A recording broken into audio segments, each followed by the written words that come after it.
Raise your hand if you like to create art. Believe it or not, only a few years ago today, I would have been of the people who didn't raise their hand. The reason is I didn't always like to create art is that every time I'd go to art class in my old school, I'd see such amazing, talented people who I believed were so much better than me. Their projects always turned out great, while I, on the other hand, would feel defeated. Art at the time had no meaning. It was just another class, nothing special, nothing exciting, just another source of frustration. Sure, my art teacher was lovely and clearly had a passion, but I never cared for her advice. Whenever I thought something would be good, thoughts started to cloud my head, telling me otherwise. It will never be as good as her, or why even try? It's not like it's actually going to be good. These thoughts continued through 6th grade at my old school, where the only form of art was realism. I hated realism then, and I still hate it today. But what I did realize is that there are many forms of art, and that I could hate realism but still be an artist. I don't know what quite happened, but I had a realization that a person's art is not mine. And when there are all different types of art, this realization helped me to practice, to improve my art, and become what it is today. Because of that one realization, art has helped me in so many ways. As I said before, in my younger school years, I would always compare myself to others. One story in particular is when a new student came to my class and was such a fantastic artist. When she first came to my 4th grade class, she had already shown that she was a talented artist. She was always drawing in her free time. She also would constantly share that she was a great artist. But when people asked her how she became such a talented artist, her answer was always, "Oh, I just watched YouTube and stuff like that." Then art class came up. At this point, I felt really terrible. The assignment was to draw on a big proportion a character that you know from memory or have created. At the time, I had really liked Pokemon, so I decided I was going to do Eevee. She chose to do Vaporeon, who's a very pretty Pokemon. She had drawn it in less than 5 minutes, and it was so amazing. This drawing filled me with so many mixed emotions. I was angry, sad, and confused. I know this might not seem like a big deal since it was so small, but in my 10-year-old mind, I felt like a complete failure. I didn't understand why she was so much better than me, why she had not even really tried, but still was so amazing. And there I was again, the thoughts completely in control. You will never be good enough. And even if you try hard and don't succeed, what's the point? When I got to middle school, dun dun dun, at my old school, my hopes had changed. I had started to draw in my own time, but I still tried to not get too emotionally attached. At my old school, you only got to do art for 1 semester. With my new hope, I was genuinely excited. New school, new chance, right? I had waited 2 long semesters to finally get my chance to do art. My thoughts on the first day of art class were, it's going to be okay. It's going to be great.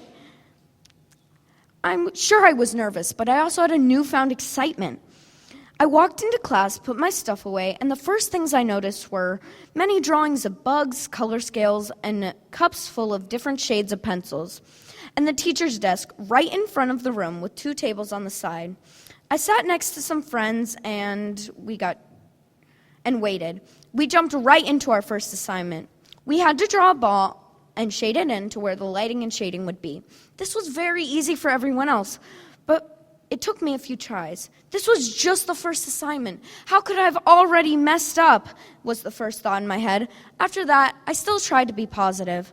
I would try to block the bad thoughts by saying, you will get it next time, and some people take more time than others. See, from that one assignment, the teachers introduced us to realism. And unlike elementary school, where every 1 or 2 classes you would work on a new project, we worked on one piece for the whole semester. Frustrated, annoyed, this cycle continued. In the next art class, we each got a photo and we have to make an outline and then start adding details, then add the shading. We got straight to it. I had gotten a lion with its mouth wide open. Needless to say, this was difficult. While the rest of the class did it with ease, I had trouble. Every time the teacher came over to see my progress, she gave me this look that says, It's okay. So I took a closer look at the room. All the posters had something to do with realism. All the works on the wall were realism. Everything was realism. I thought, this is not right. It's like sports. Sure, there's the main idea of sports, but soccer's different from basketball, like realism is different from cartoon, or any type of art in that matter. For the rest of that semester, I had only one idea of art. This finally changed when I came to Umpqua. At Umpqua, I learned that there is no one type of art. There are many, and I might not be good at realism, but I'm good at something else. After that, I had this realization that changed everything. It seems simple, but it truly helped me become a creative artist that I am today. This one realization was, this was my art. Let me explain. See, I always compared myself to other people that were better than me, which is just unfair. It created a difference. But when I realized that my art is my art, it broke that difference. See, they might be better than me, but they worked to get there. And just by giving up, I could never get better. I look back and wish I had not focused so much on other people, but it needed to be like that so this realization could make more of an impact. And I'm glad it made such a major impact because it has shown me what I am today. I am an artist. And art can help people in so many ways.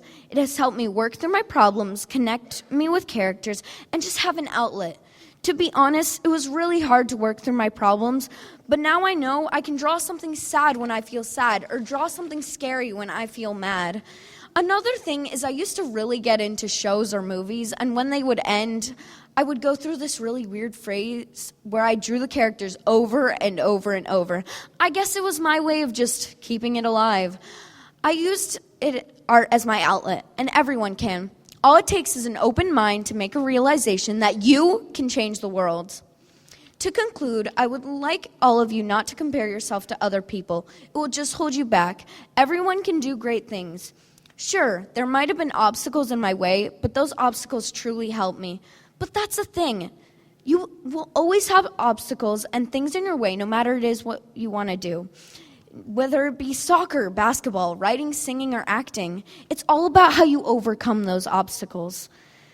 There will always be someone better than you, and you'll always be better than somebody else. Just remember that you are yourself, and no one can do what you do because no one is you. We are all unique, and when you finally become yourself, you can do great things.